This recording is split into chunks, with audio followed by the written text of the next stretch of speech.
We tend to talk about what we know. Today, I'm going to talk about what I don't know as a writer. Hi, my name's Leanne Shawler. I'm an artist and a writer, and I write about shape-shifting sea dragons and their human friends in a search for Arthurian treasures which will save the world from ecological collapse set during the Regency era. That's primarily what I write about. Today, I want to talk to you about the 5 things that I don't know as a writer.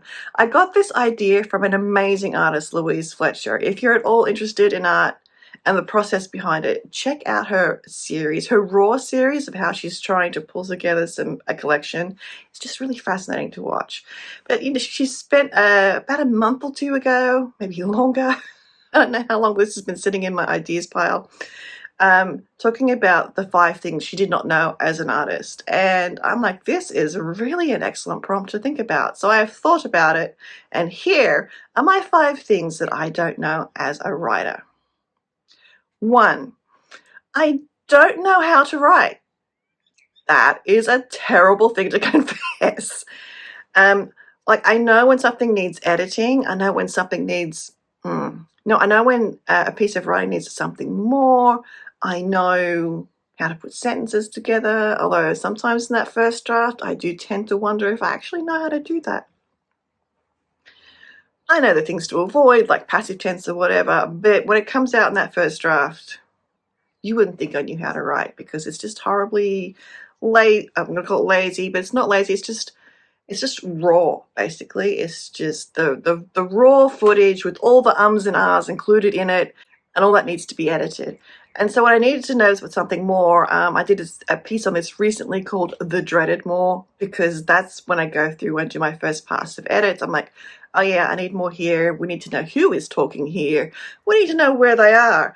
We need to know a whole bunch of things, and as a reader, and I have to go and layer those details back in. So that is the first thing. I don't know how to write, but I know how to fix my writing.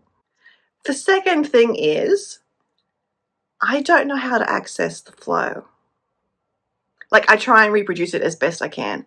And I have to give a full hat tip again to Louise Fletcher for this, because this was one of her 5 things she didn't know as an artist, how to access the flow. And as an artist, this one's mine.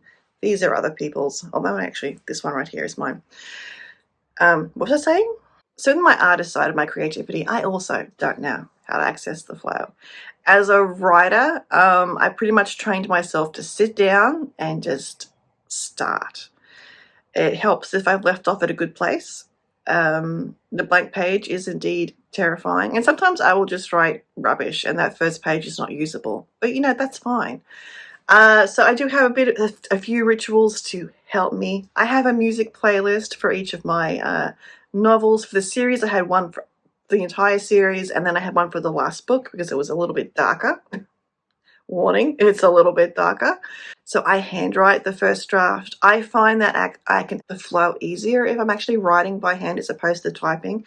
Typing, even though I've been retired now for almost 4 years, still seems like work to me.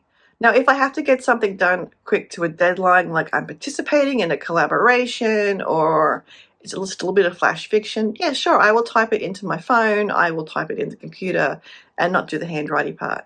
I do have a notebook for short stories, which I've used twice, and the rest of them have been on my phone or computer. So that's the first thing. For novels, serials, handwriting. Fountain pen, please and thank you, which means I have to pause every now and then and refill it. And those 2 things, the handwriting with the fountain pen and the music, usually help me get into the flow. I've also discovered, like Alyssa and the books, that Vivaldi's 4 Seasons, if you're writing along and that comes on, by golly, do you get into the flow. Classical music is actually, I have Mendelssohn as well in my mix of music that I listen to. And that really helps because sometimes some of those songs I just stop and I sing along. But it's the vibes, yes, and it helps me get into the mood and to the flavor of the story, and those are all good things. Thing number 3, I don't know how to promote my work, and I don't want to. I tried for a while on Instagram and got absolutely no traction. Obviously, I'm here on YouTube. I don't know what the turnover is from people who see me here on YouTube and actually stay and listen to me ramble on, who then go on over to check out my writing. But that's really fine because here on YouTube, I'm here for the accountability. I'm here to maybe just share maybe a little bit of wisdom. I'll be coming up to that point in a minute. I used to love doing like reels on Instagram, and I do like trailers. But I think Instagram has kind of gotten to the point where there's just so much noise. Like I just become part of the noise, and I just don't want that. So Substack currently for me is a good place to share about my work and get people interested. They have a pretty good discoverability over there. So if you're a writer and you want to share some of your fiction, they have a subscription model, which I don't participate in. I am very much all free subscribers. You don't have to pay to see my work. My numbers are not high over there. I think I'm at 350 at time of recording. But I started with 20 in 2024. That's not too bad. And it's better than I'm doing here on YouTube.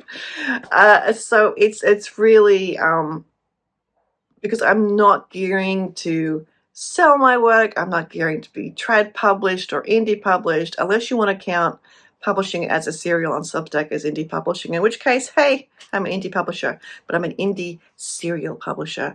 And I have a brand look, or my website there looks, consistent. The colors, the fonts, all consistent, which are, pretty good for making yourself a little bit memorable. So yeah, so that is how I promote my work or not. And basically it's word of mouth, and I am fine with that. You will not get any promotion tips from me because I don't have any. This is thing 4. I don't know how you write. We might write in a similar way. I have found some similarities from the other writers on AuthorTube, and I've found some very big differences with other authors on YouTube. And sometimes it's the same author. We all have our own way and our own process of writing. The important thing is that we write, and we love imagining these worlds that we have created, or we're recreating if we're doing, say, historical fiction or contemporary fiction. It's important to figure out the best way for you to write, and you probably will have to do that by trial and error. I certainly did. I never imagined in a million years I'd be anything resembling a pantser, but I think I'm a plantser. I love to plot things out, and then I've learned to let that go. When the characters have developed enough to tell me, no, this is the direction we're going in, this is not what we want to do. So I don't know how you write, and so I very rarely give tips, but when I do, it's in the spirit of this might help you, and it also may not help you. And if it doesn't help you, send me off with a blessing, and I will send you off with a blessing, and may we both find our way in the writing world, because this brings me to the 5th and final tip. I don't know how I'm going to write the next book. I finished the serial. I have lived in that world for the last 3 years, and it's very much, was it 2023 I started, 24. Yeah, the last 3.5 years. I've lived in that world for the last 3.5 years, and now I have to go to a somewhat different world. It's connected. It's still in the Modrogai Chronicles universe. There are still shape-shifting sea dragons, but I am now moving 1,000 years into the past to post-Roman Britain, and tackling another old novel of mine I did that I loved, and I think now I have the sustaining thread for the whole entire plot, theoretically.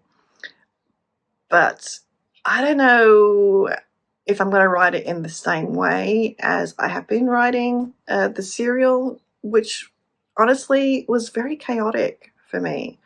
I write scenes out of order because I was handwriting everything. Going back and rewriting was not an option, so I had to write a whole new scene, and sometimes I had to end up in the editing phase merging 2 scenes together or picking which one not to use, which was hard. And so I don't know how I'm going to write this next book. Am I going to sit down and plot it out? Probably. Is it going to go according to plan? Probably not. These are probably the two constants in how I write a novel.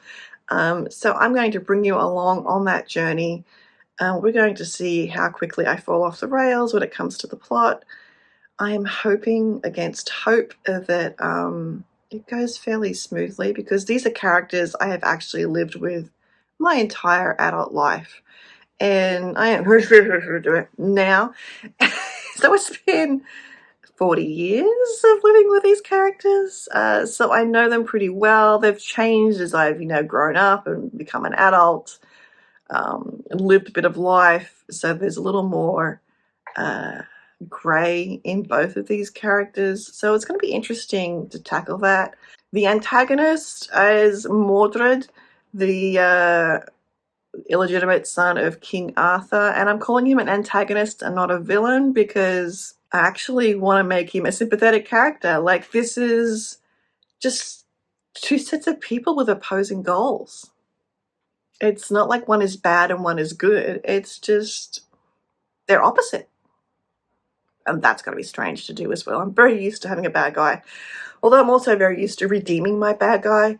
So the idea that I'm starting out with him redeemed is quite interesting. And I don't know if I'm going to plot it out the way that I plotted out book 4. Book 4 had a whole lot of threads. Do you remember the craziness that I went through with book 4? And the cork boards and the wool and note cards everywhere. It may be more simpler like book 3 because I had the core of book 3 already written. They just needed to be edited for timeline purposes and tightened up a bit. But I did that in the Scrivener corkboard view, and that worked out pretty well. So it may be Scrivener corkboard view, it might be the note card situation, and I may have them on the floor because it's not going to be crazy wool stuff. I may have to switch gears because as at the beginning of this is already inputted into the computer, I may begin this by editing what I've already written, which is not a bad idea, and handwriting new scenes to add in, or maybe I will just start typing them in. I get a very different feel, I think, in my writing style when I handwrite versus typing them in. That might just be me thinking that, and it's not true, but those are the 5 things I don't know as a writer. What are your 5 things that you don't know as a writer? Do you agree with some of mine? Are there some new ones that you don't have? Share them in the comments below. Feel free to make your own video if you have a YouTube channel here and share your 5 things, because I think that actually would be fun. And of course, don't forget to hat tip Louise Fletcher, who I have linked her video below so you can see the origin of this, because A, she's an amazing artist, and B, she is a wise one. So yeah, go check her out. Be sure if you do this 5 things that you link to her. I mean, you can link to me too, but link to her definitely. Link to us both. Let's be link happy. Like, why are we having a scarcity of links in this? We should not have a scarcity of links. If any of this intrigues you about my writing and you want to actually go read it, that's at the Madrugai Chronicles. That is projectstarfish.substack.com. You can subscribe there for free. The installments for each chapter will be delivered into your inbox. And as a new subscriber, you will get an EPUB and PDF of the first 2 books/seasons of the Madrugai Chronicles. So you'll get a Grail for Ida Thea and a River Trembles in one compendium file to get you started, because there's nothing like a good binge read. Go for it. You could do it. It's free. It's not going to cost you anything but giving me your email. And all you're going to get from me is good fiction and some behind-the-scenes stuff. So thank you for watching. I'm going to go do some creating now, and we will see you next time here on my YouTube channel. Have fun writing and reading.